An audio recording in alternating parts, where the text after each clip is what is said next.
우리는 조금 전에 예배를 시작하면서 신명기 6장 4절과 5절을 낭송했습니다. 이 말씀은 흔히 말하는 쉐마라는 것에 속합니다. 쉐마는 이스라엘 백성들의 신앙교육 혹은 교육의 핵심적인 말씀입니다. 쉐마는 이 본문에 나오는 이스라엘아 들으라 할 때 이 들으라 하는 히브리 동사의 발음을 그대로 쉐마라고 합니다. 유대인의 전승에 의하면 원래 쉐마는 본문 4절 하나밖에 없었는데 조금 있다가 5절이 추가가 되고 나중에는 4절부터 9절까지를 쉐마라고 불렀습니다. 그리고 시간이 좀 더 지나면서 두 번째 부분으로 신명기 11장 13절부터 21절까지, 그리고 세 번째 부분으로 민수기 15장 37절부터 41절이 추가가 되었다고 합니다. 그래서 쉐마가 어디서 어디까지냐 하는 것이 늘 혼동이 오곤 했습니다. 저도 사실은 좀 늘 혼란스러웠어요. 그들은 이스라엘 백성들은 이 말씀을 아침 저녁으로 암송을 했습니다. 회당에서 안식일 예배를 드릴 때도 반드시 이 쉐마를 선포한 다음에 시작을 했습니다. 하나님은 한 분이시다. 하나님을 사랑하라. 이것이 쉐마의 핵심입니다. 그리고 이것을 그들은 이 교리와 삶의 원칙으로 기본으로 삼고 가르쳤습니다. 이 쉐마 규정을 준수하느냐 하지 않느냐가 참 유대인이냐 참 유대인이 아니냐를 가르는 기준이었다고 합니다. 그리고 그들은 믿었습니다. 쉐마대로 행하면 위대한 민족이 될 것이다. 우리는 오늘 아침 그만큼 중요한 말씀을 본문으로 읽었습니다. 우리도 이 말씀을 중요하게 되새겨야 합니다. 그래서 오늘은 본문 강해보다는 이 본문과 다음 세대 준비와 관계에서 이 말씀을 생각을 해보고자 합니다. 신명기라는 말은 두 번째 율법이라는 뜻입니다. 이 신이라는 단어는 한자의 거듭 신자입니다. 거듭 당부한다, 신신 당부한다, 그렇게 말하죠.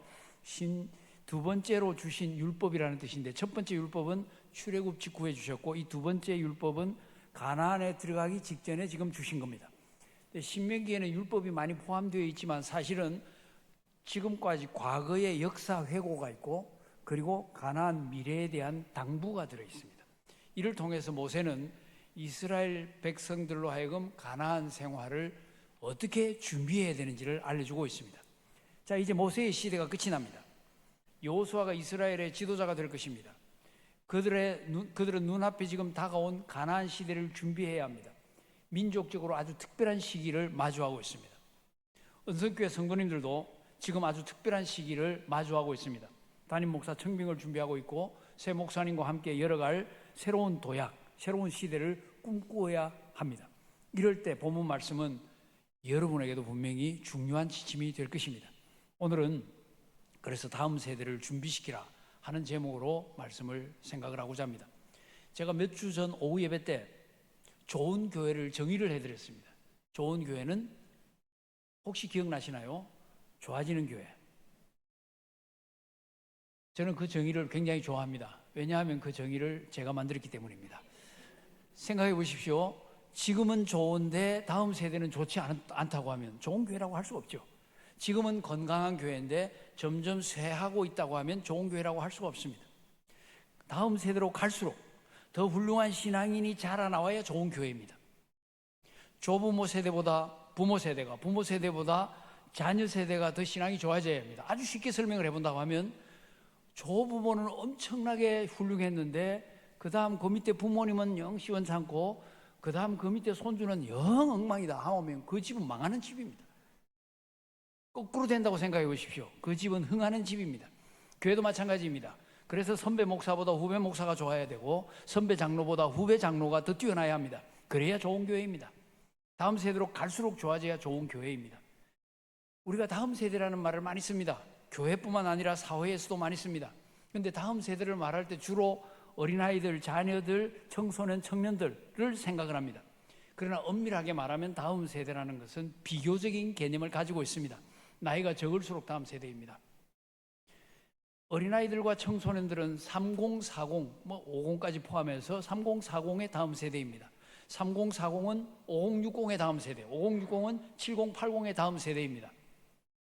여기 할아버지 할머니들 손주는 바로 다음 세대가 아니고 다다음 세대라고 봐야 정확합니다. 어쨌든 나이를 가지고 이전 세대와 앞선 세대와 다음 세대, 세대를 나눕니다. 다음 세대는 이전 혹은 앞선 세대에게 배웁니다. 그러나 앞선 세대보다 믿음도 실력도 인격도 더 훌륭해져야 합니다. 청어람이라야 합니다. 후배들이 그래서 선배들을 보면서 이런 말을 할 수 있어야 합니다. 선배님들, 우리를 잘 키워줘서 고맙습니다. 우리에게 많은 기회를 주셔서 감사합니다. 우리가 나아갈 수 있는 길을 잘 닦아 놓아주셔서 감사합니다. 그리고 선배들은 후배들을 보면서 그 탁월함을 보면서 감탄을 하고 그리고 안심할 수 있어야 됩니다. 너희들은 우리보다 더 잘하겠구나, 이런 생각이 들어야 합니다. 그런 모습을 보여주는 교회가 좋은 교회입니다. 그런 교회에서 신앙생활을 할 수 있다면 정말 큰 축복입니다. 많은 교회가 그 교회를 벤치마킹하러 올 겁니다. 하나님도 그런 교회를 바라보시면서 흐뭇해 하실 겁니다. 광주 은성교회가 그런 교회 되기를 바랍니다. 여러분이 그런 교회 만드시기 바랍니다. 이를 위하여 결정적인 것 한 가지, 다음 세대를 잘 준비시키셔야 합니다. 잘 준비시켜야 한다. 그러면 즉각 질문이 떠오릅니다. 다음 세대에게 뭘 가르치지? 어떻게 가르치지? 아닙니다. 가르치는 것은 2차적인 문제입니다. 더 우선적인 일이 있습니다. 가르치려고 하는 그 말씀대로 먼저 행하는 겁니다. 어른 세대의 가장 큰 책임은 말씀대로 행하고 그 행함을 보여주는 겁니다. 다음 세대가 그걸 보고 배울 수 있도록 해줘야 합니다. 어른들이 말씀대로 살지 않는 것은 자녀들도 말씀대로 살지 말라고 가르치는 것과 똑같습니다.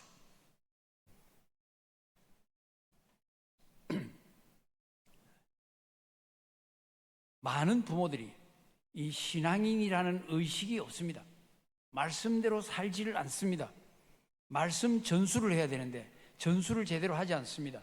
우리 본문에 있는 것처럼 조부모, 부모 다음 세대로 이어지도록 해야 합니다. 이어지게 하기 위해서는 당연히 말씀을 제대로 가르쳐야 합니다. 그 전에 중요한 것을 지금 다루고 있습니다. 신앙인 의식. 신앙인 의식이 없는 부모들이 많기 때문에 부모들이 삶의 우선순위가 분명하지 않습니다. 자녀 교육도 늘 학교 성적에 신경을 다 쓰고 있습니다. 뭐 엄친, 아니 뭐 이런 말들이 다 거기서 나오지 않았습니까? 아이가 엉망이라도 공부를 잘하면 공부 잘하니까 괜찮은 겁니다. 아이가 아무리 성품이 훌륭해도 공부를 못하면 한 단계 아래로 눌러서 보는 그런 경향이 있습니다. 그래서 자녀 교육도 학교 성적 중심입니다. 아이의 인격이 건강한지, 성품이 건강한지, 정서적으로 영적으로 잘 자라고 있는지 그걸 생각을 하지 않습니다. 그러다가 큰 문제가 터져야, 애가 우울증에 걸리든지 해야, 탈선을 해야 그제서야 아차 하고 땅을 치고 후회합니다. 그제서야 나와서 하나님 앞에 엎드립니다. 그제서야 아이를 붙잡고 왜 이러냐고 몸부림을 칩니다. 부모들이 세상 눈치를 너무 많이 봅니다. 세상에 너무 쫄아 있습니다. 말씀을 들을 때는 아멘 합니다. 그런데 일단 교회 문을 나서면 세상에 휘둘리고 세상의 가치관을 여과 없이 받아들입니다. 그래서 아이들이 그걸 보면서 같이 흔들립니다. 교회와 학원 사이에서, 신앙과 성적 사이에서 부모님들처럼 똑같이 흔들리고 있습니다.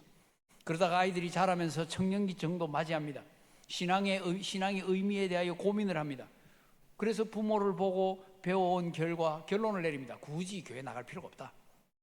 부모님들의 형식적인 신앙생활, 위선적인 신앙생활을 보면서 교회를 떠나는 겁니다. 이걸 자녀 세대의 출애굽이라고 말합니다. 그런 자녀들이 얼마나 많은지 모릅니다. 부모가 변하셔야 됩니다.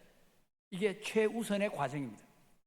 과제입니다. 부모는 자신 있게 이렇게 말할 수 있어야 합니다. 나는 예수 믿는다. 나의 자녀들도 나처럼 믿음으로 자라기를 바란다. 이게 부모가 완전하다는 말이 아닙니다. 부모는 결코 완전할 수 없습니다. 자녀들은 부모를 보면서 부모의 부족함을 접어두고 바라봅니다. 그럴 수밖에 없습니다. 그러나 부모의 신앙의 정체성만은 분명해야 합니다. 자녀가 보고 자랄 모범이 되어야 합니다. 어른 세대만 바로 살면 다음 세대도 바로 살게 되어 있습니다. 제자들도 예수님과 함께 생활하면서 예수님을 보고 배웠습니다. 보고 배우는 것이 제자 훈련의 핵심입니다. 지금도 다음 세대는 앞선 세대를 보고 배웁니다. 부모를 보고 배웁니다. 교회 어른들을 보고 배웁니다. 그러니까 기성세대는, 부모 세대는 부지불식간에 자기도 모르는 사이에 자녀들을 지금 제자 훈련시키고 있는 겁니다. 다음 세대 제자 훈련을 여러분은 지금 시키고 있는 겁니다. 부모가 나쁘게 살면 자녀 망치는 제자 훈련을 하고 있는 겁니다. 우리 어른들은 부모들은 자녀들을 위해서라도 나쁜 말, 거짓말, 위선 이런 거 하면 안 됩니다. 어른 세대가 말씀대로 사는 것이 자녀 세대가 말씀대로 살게 하는 비결입니다. 자녀들은 보고 배우기 때문입니다. 그대로 따라하기 때문입니다. 교회 다음 세대도 그렇습니다. 말씀대로 살면서 말씀대로 가르치십시오. 그렇게 대를 이어서 말씀의 전수가 이루어지도록 하십시오. 그리고 말씀을 가르치는데 반복해서 가르치고 말씀을 머릿속에 암송하도록 가르치고 그리하여 말씀이 아이들의 생각을 주도하도록 가르쳐야 합니다. 그러면 다음 세대가 유일하신 하나님을 확실히 알고 믿게 될 겁니다.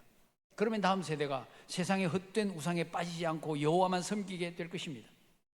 이 가르침은 가정에서, 교회에서, 가능하면 학교에서 할 수 있어야 됩니다. 가정에서는 부모가, 교회에서는 주일학교 교사가, 그리고 기독교 학교라면 학교 교사가 가르쳐야 합니다. 특히 본문은 광야 시대가 끝나고 가나안 시대를 맞이하는 이스라엘을 준비시키는 말씀입니다. 출애굽 다음 세대를 위한 말씀입니다. 가나안 첫 세대를 위한 말씀입니다. 시대도 바뀝니다. 인물도 바뀝니다. 지도자도 바뀝니다. 환경도 바뀝니다. 척박한 광야에서 살기 좋은 가나안으로 바뀝니다. 유목 생활에서 농경 생활로 바뀝니다. 엄청난 변화를 겪게 됩니다. 엄청난 변화 속에서 변하지 않는 것을 붙잡아야 됩니다. 그것이 하나님의 말씀입니다. 하나님의 말씀은 변하지 않습니다. 그 말씀을 신앙과 행위의 정확무오한 원리로 삼아야 합니다. 온 민족을 위한 유일무이한 기초로 삼아야 합니다. 그들이 들어갈 가나안은 젖과 꿀이 흐르는 곳입니다. 물이 없다고 해서 물이 없다고 목말라 할 필요가 없습니다. 물은 나오니까요. 먹을 것이 없다고 굶주리는 곳도 아닙니다. 물론 만나도 없어집니다. 반석에서 물도 나오지 않습니다. 그러나 부족함이 없고 풍요로운 곳입니다. 하나님의 말씀만 잘 지키면 그 땅의 아름다움과 그 땅의 풍요로움을 오래오래 누리게 될 것입니다. 그런 땅을 자손에게 물려줄 것입니다. 그러니까 그들은 지금 낙원 같은 땅을 눈앞에 보고 있는 겁니다. 그런데 그곳에 무서운 함정이 가득합니다. 가나안 땅 어디서든 볼 수 있는 것이 바알 숭배였습니다. 바알은 소위 풍요의 신입니다. 바알은 농사 잘 되게 해주는 신인 만큼 농사하고 먹고 사는 그 사람들에게는 최고의 세력자로 숭배를 받았습니다. 게다가 바알은 눈에 보이는 형상으로 만들어 놨습니다. 이스라엘은 눈에 보이지 않는 여호와를 섬깁니다. 그런데 눈에 보이는 게 자꾸 손짓을 하고 있습니다. 눈에 보이는 의식이 손짓을 하고 있습니다. 그곳에 쾌락이 있고 재미가 있습니다. 그러니 그 유혹이 얼마나 심하겠습니까? 그래서 이스라엘 백성들은 그 유혹에 넘어가지 않아야 합니다. 왜냐하면 넘어가면 바알이 이스라엘 민족을 흔들어 놓을 것이기 때문입니다. 바알 숭배는 이스라엘 민족을 멸망으로 이끌어 갈 것입니다. 훗날 역사에서 그들은 그 경고를 잊어버리고 계속 바알 숭배에 빠집니다. 바알에게 절합니다. 바알이 시키는 대로 음행과 쾌락에 빠집니다. 그 때문에 그들은 멸망합니다. 그러므로 그들은 가나안 원주민과 뒤섞이면 안 됩니다. 그래서 하나님은 다 없애버리라고 했습니다. 이걸 남겨놓고 반쯤 정복하고 그 전쟁이 끝났습니다. 그래서 계속해서 우상숭배와의 전쟁을 치러야 했고 거기에 넘어가고 말았던 겁니다. 우상숭배의 가능성을 열어놓으면 안 되었던 겁니다.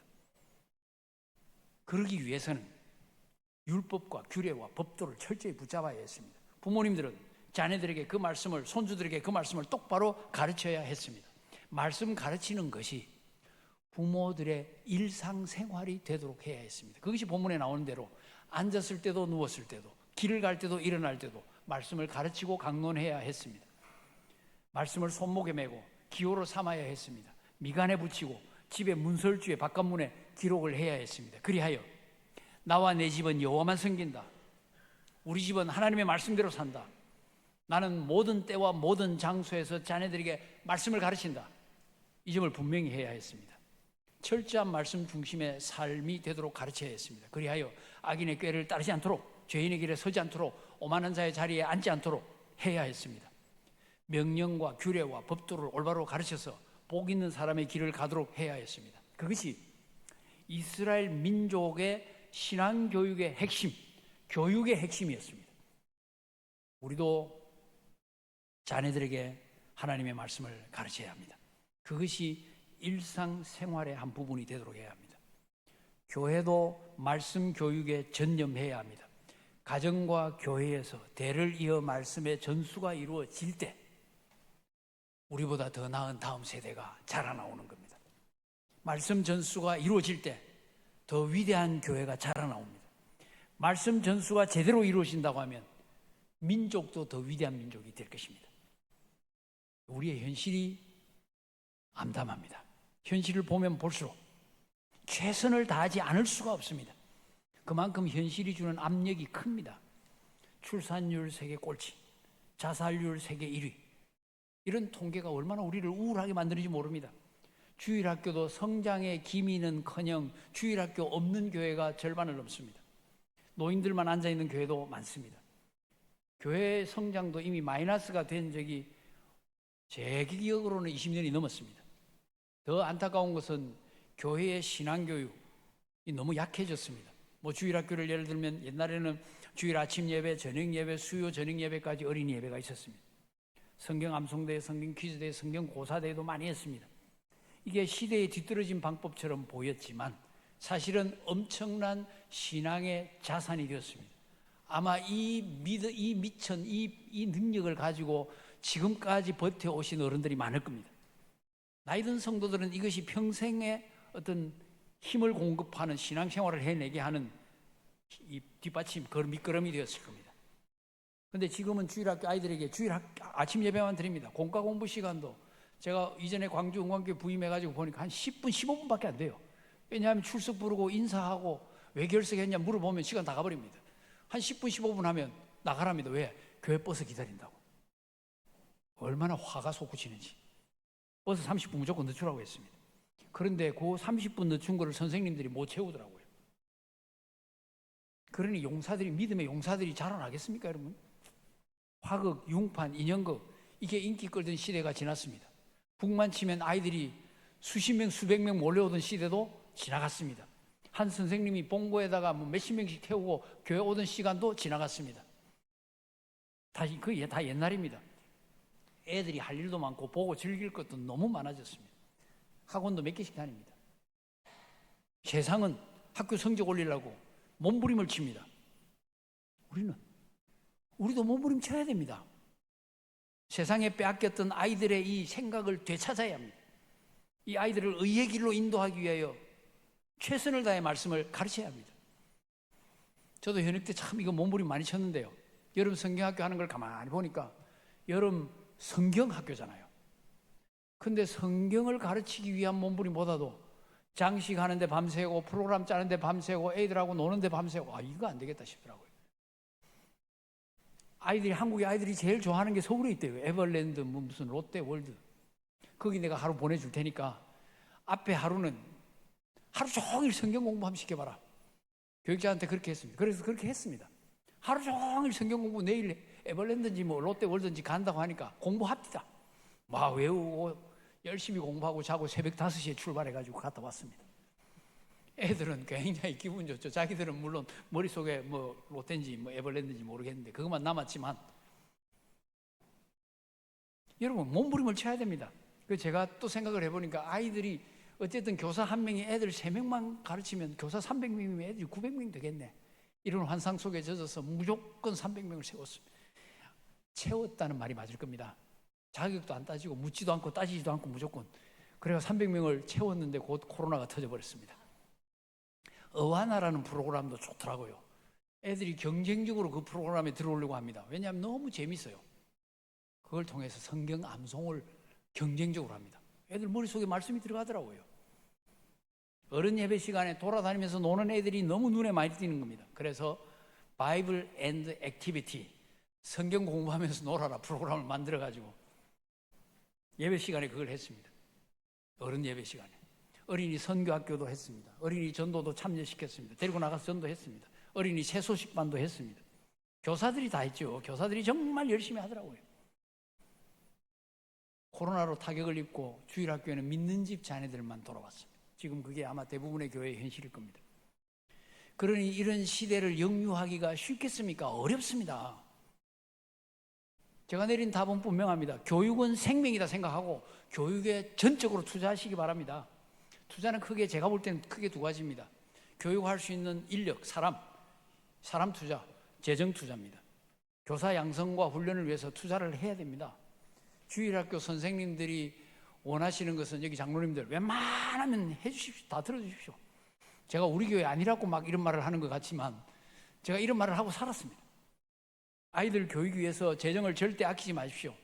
그래서 이런 말도 많이 했습니다.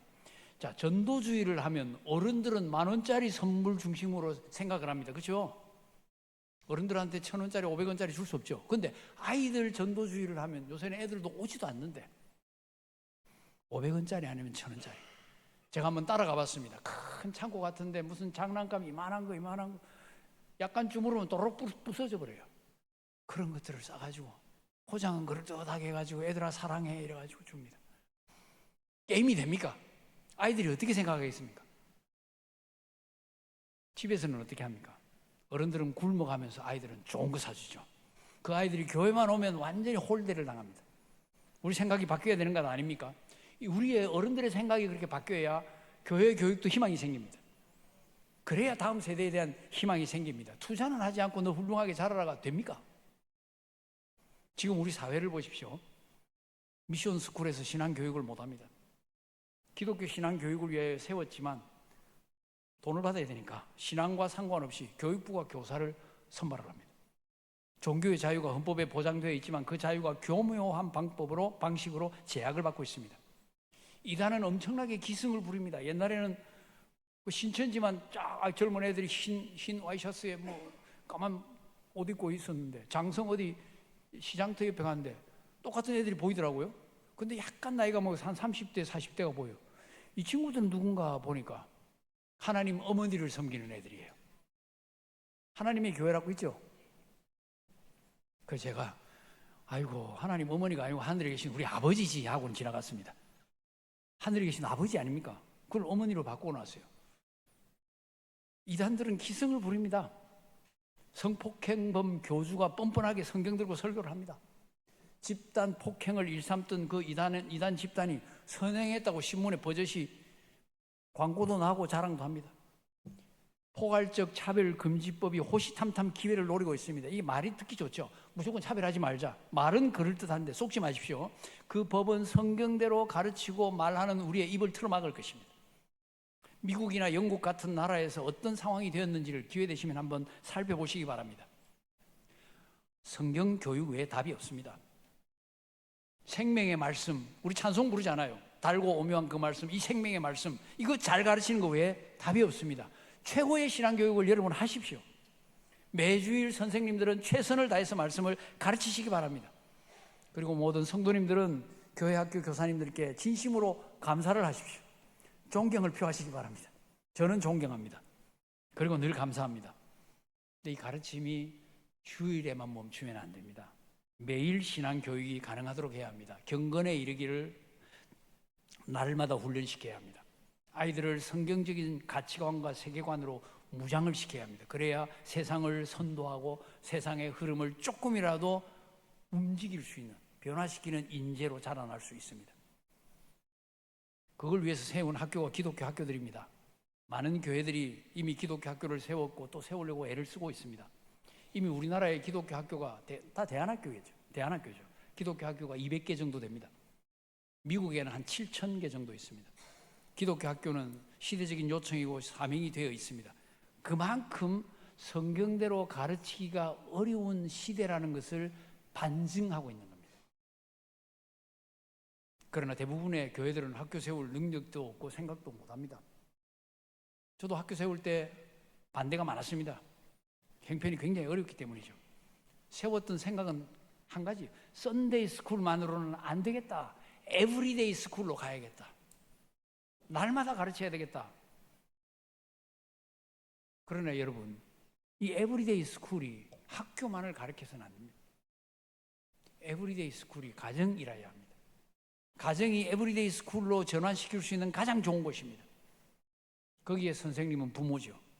그게 본문이 주는 교훈입니다.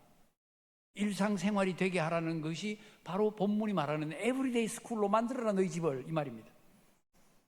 그래서 주일날 교사에게만 신앙교육을 맡겨놓지 마시고 부모가 가정에서 신앙교육을 할 수 있는 시스템으로 바꾸셔야 됩니다. 그것이 다음 세대를 위한 부모 세대의 사명입니다. 여러분, 다음 세대가 무너진 교회를 상상해 보셨나요? 아이들 노는 게 보이지 않습니다. 애들 뛰노는 소리도 들리지 않습니다. 최근에 와가지고 드는 생각, 그리고 느끼는 소감이, 놀이터에 아이들 까르르 까르르 노는 소리가 얼마나 듣기가 좋은지 모르겠어요. 애들이 하교하면서 막 깔깔거리면서 학교에서 돌아오고 학교로 가는 그 모습이 얼마나 예쁜지 모르겠어요. 자, 그런 아이들이 다 사라진 교회입니다. 예배당 건물만 얼씬스럽게 남습니다. 건물 안에는 퀴퀴한 냄새만 납니다. 거기에 몇몇 노인들만 남아서 신앙생활을 하고 있습니다. 남은 인생을 보내고 있습니다. 그분들은 이렇게 한숨 쉬면서 후회합니다. 그때라도 조치를 취했어야 되는데, 그때가 마지막 기회였는데 설마 하다가 이 꼴이 됐네. 희망이 보이지를 않네. 한 십몇 년 전에 영국 웨일즈에 가서 그 부흥의 현장들을 답습한 적이 있습니다. 여러분 기억하시는 1905년에 영국 웨일즈에 대부흥이 일어났습니다. 그 부흥의 현장들을 보았는데 감동적이었습니다. 그런데 그 대단한 교회들의 현재 상황은 어떻게 됐느냐? 노인들만 한 5명, 많으면 10명 출석한답니다. 저희가 한번 들렀던 어느 교회는 보니까 노인 성도가 교회당이 한 이 정도 되는 교회인데 저 뒤에서부터 소개를 하면서 따라옵니다. 따라와가지고 우리 움직이는 데마다 딱 거기 마치면 불 딱 끄고 와가지고 여기 불 켜주고 전기세가 없어서 그렇습니다. 많은 예배당이 이미 팔렸습니다.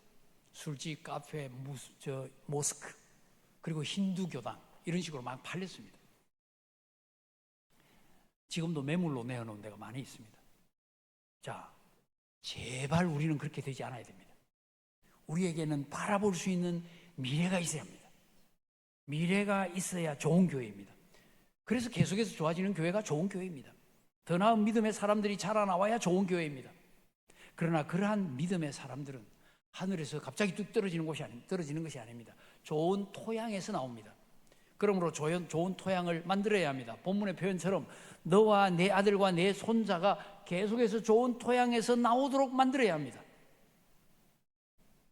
이점에서 한 가지 더 강조해야 될 것이 있습니다. 다음 세대가 일어나는데 인력과 재정 투자만 하면 되는 거 아닙니다. 기도가 반드시 있어야 합니다. 기도 없이 되는 하나님의 일은 없습니다. 우리의 모든 노력에 에너지를 공급하고 갈 길을 인도하고 열매를 만들어주는 게 기도입니다. 우리는 자녀들에게 성경과 기도를 같이 가르쳐야 합니다. 예수님도 제자들에게 말씀도 가르치셨지만 기도도 가르쳐 주셨습니다. 우리는 자녀들을 말씀의 사람 그리고 기도의 사람으로 키워야 합니다. 기도가 다음 세대 준비에서의 또 한 가지 결정적인 요소입니다.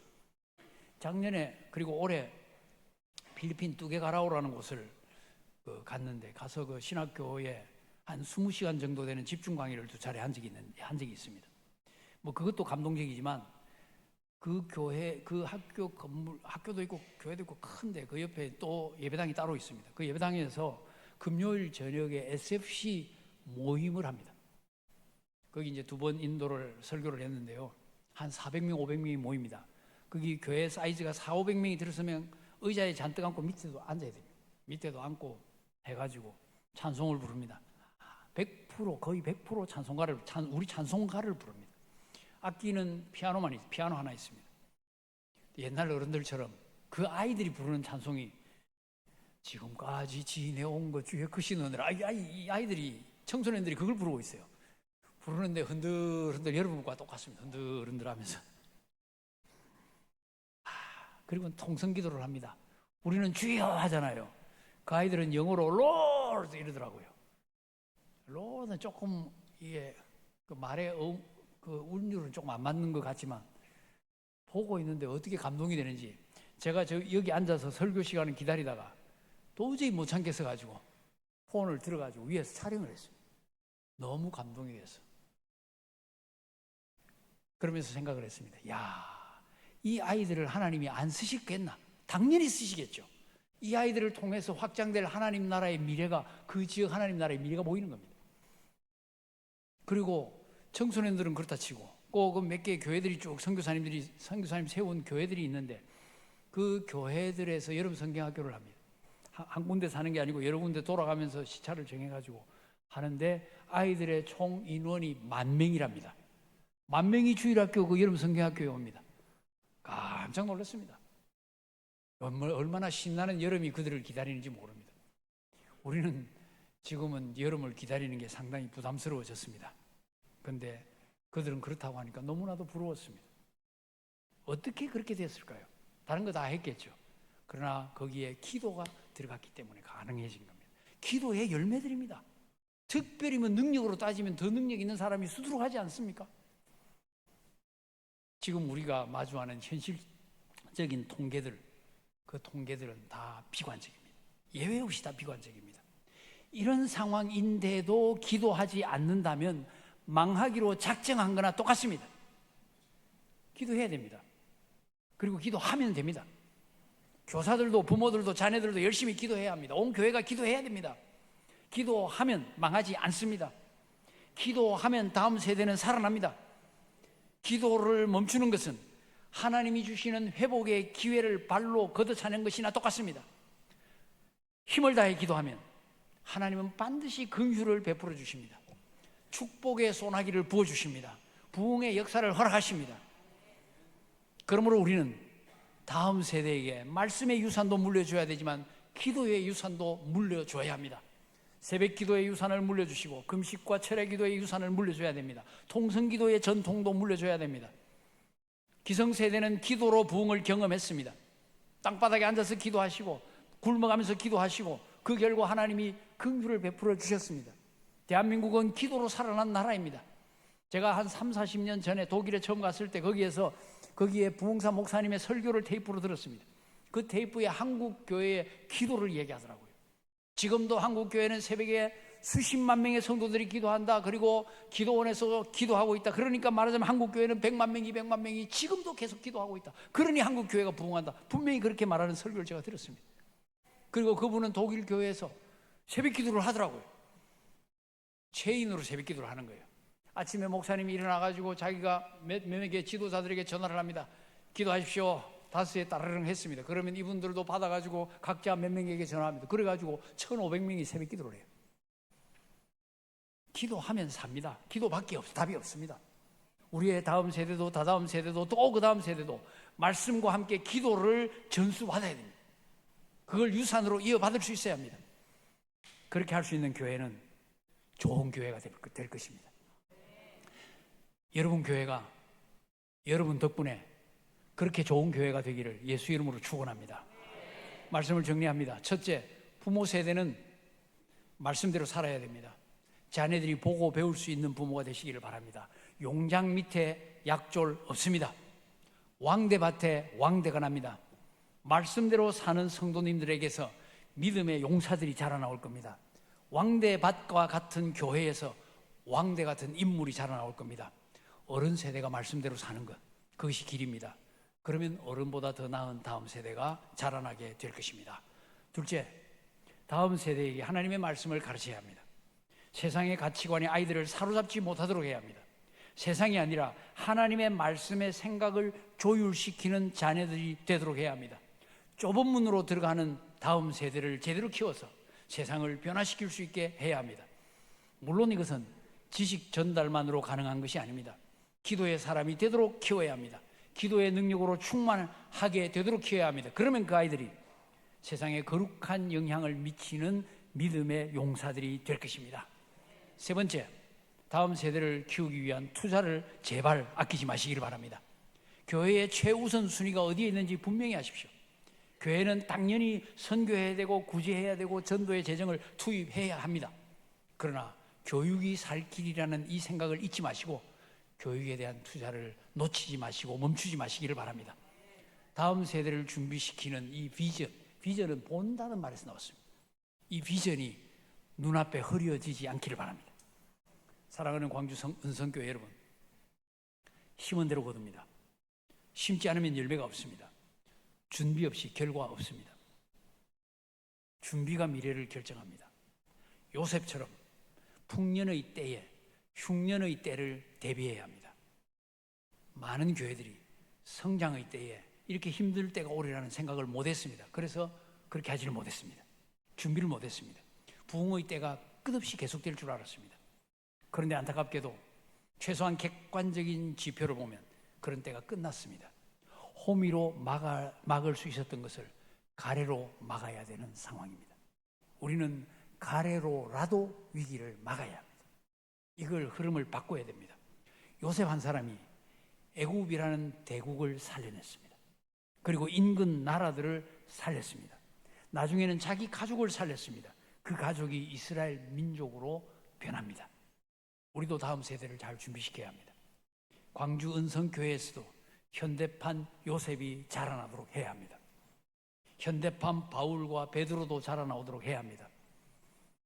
현대판 윌리엄 캐리, 허드슨 테일러, 데이비드 리빙스턴 같은 위대한 선교사들이 나오도록 해야 합니다.